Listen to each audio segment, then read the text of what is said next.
আমরা সকলেই জানি চাঁদপুর মেডিকেল সহ বাংলাদেশের সরকারি 6টা মেডিকেল কলেজকে মানহীন ট্যাগ দিয়ে মেডিকেল কলেজগুলোকে বন্ধ করার নীল নকশা তৈরি করেছে।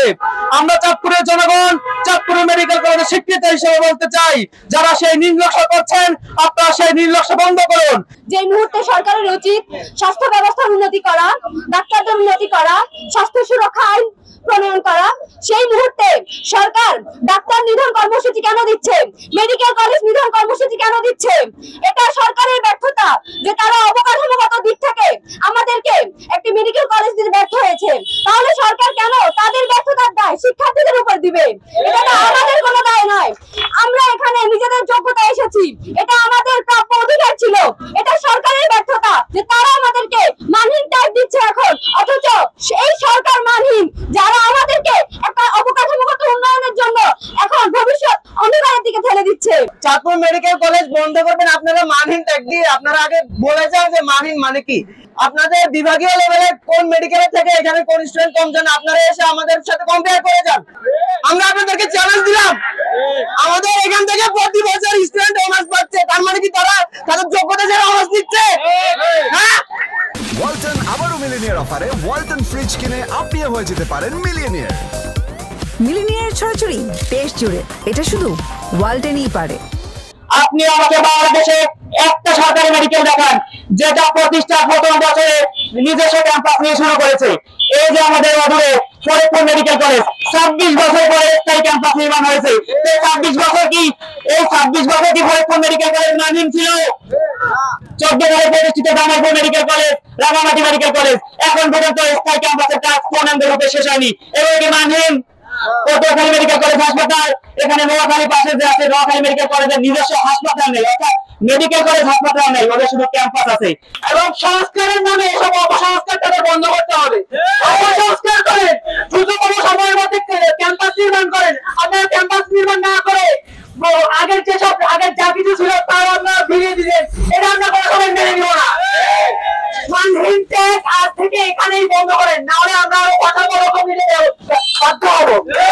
চাঁদপুরের সাধারণ মানুষ 24 ঘন্টা এখানে হসপিটালের সুবিধা পাচ্ছে না, অবশ্যই পাচ্ছে।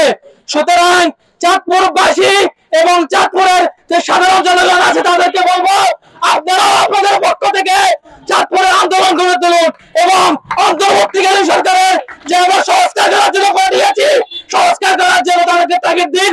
কোন মেডিকেল কলেজ বন্ধের জন্য তারা যেন কোনো পায়তারা করতে না পারে। আপনারা মানহীনের সঙ্গে ভালো করে দিবেন, আমাদেরকে জানাবেন।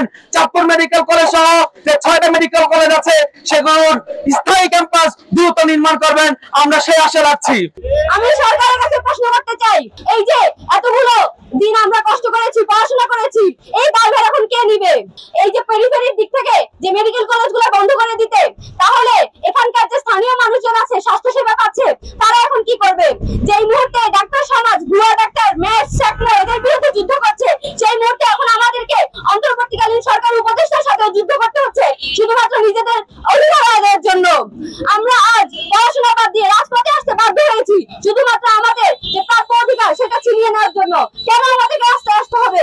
ছেলেদের জন্য একটা হল আছে, সেটা করেছে, আরো করবে। আপনারা সেগুলো বলেন। মানহীন যদি হয়ে থাকে তাহলে তাকে মান উন্নয়নে কি করা যায় তার জন্য টিম আনেন, তার জন্য আপনারা আসেন, আমরা আপনাদেরকে হেল্প করবো যথাসম্ভব। তবে এখান থেকে যদি সরে যায় তাহলে হয়তো এটি অন্যরকম ধারণ করবে। আসলে এই কামনা আমরা কোনোদিনই করব না। চাঁদপুর মেডিকেল কলেজ বন্ধ করে দিবে অথবা এটাকে সমন্বয় করবে, আমরা এর তীব্র প্রতিবাদ জানাই। তবে আমি ইতিমধ্যে বেশ কয়েকটা জায়গায় ঊর্ধ্বতন কর্তৃপক্ষের সাথে কথা বলেছি, তারা বলছেন যে আসলে এটা শুধুমাত্র একটা মেসেজ মাত্র, তবে এই ধরনের ঘটনা হওয়ার সম্ভাবনা কম। ইতিমধ্যে চাঁদপুর মেডিকেল কলেজের জায়গা অধিগ্রহণের জন্য 4 ধারায় নোটিশ করা হয়েছে। খুব সরাসরি 8 ধারা নোটিশ করা হবে এবং টাকা পরিশোধ করা হলেই জায়গা নির্ধারণ হয়ে গেছে ইতিমধ্যেই, এবং জায়গা মেডিকেল কলেজের জন্য নির্ধারণ হয়ে গেছে এবং সকল প্রক্রিয়া সম্পন্ন ইতিমধ্যে হয়ে গেছে। আমরা শুধু জানি যে 8 ধারার পরেই হচ্ছে টাকা পরিশোধ করা হবে ভূমি মালিকদের, তারপরে হচ্ছে অবকাঠামোগত বিষয়ে কাজ করা হবে। সুতরাং এতটুকু এগিয়ে আসার পর চাঁদপুর থেকে চাঁদপুর মেডিকেল কলেজ উধাও হয়ে যাবে, এটা আমরা কোনোভাবেই বরদাস্ত করবো না, আমরা এটা কোনোভাবেই মেনে নিব না। শিক্ষার্থীরা আমরা চাঁদপুরবাসী হিসেবে এই দাবি করছি, আর একবারও যাতে আমরা এই চাঁদপুর মেডিকেল কলেজ চাঁদপুর থেকে সরে যাবে, এটাকে বিলুপ্ত করবে, এই চিন্তা, এই শব্দ যাতে উচ্চারণ কেউ না করে। কর্তৃপক্ষ, সরকার পক্ষে যারা আছেন তাদেরকে আমরা হুঁশিয়ার করে বলতে চাই, চাঁদপুর মেডিকেল কলেজ আছে, এটা জনস্বার্থে, মানুষের জন্য, চাঁদপুর, শরীয়তপুর, লক্ষ্মীপুর, নোয়াখালীর এই অঞ্চলের মানুষের জন্য। সুতরাং মানুষের স্বাস্থ্য সেবা নিশ্চিত করার জন্য চাঁদপুর মেডিকেল কলেজ থাকবে এবং চমৎকার ভাবে তার কার্যক্রম পরিচালনা করবে। এখান থেকে শত শত মেডিকেল শিক্ষার্থী বের হবে যারা চাঁদপুরের তথা সারা বাংলাদেশের স্বাস্থ্য সেবায় ভূমিকা রাখবে।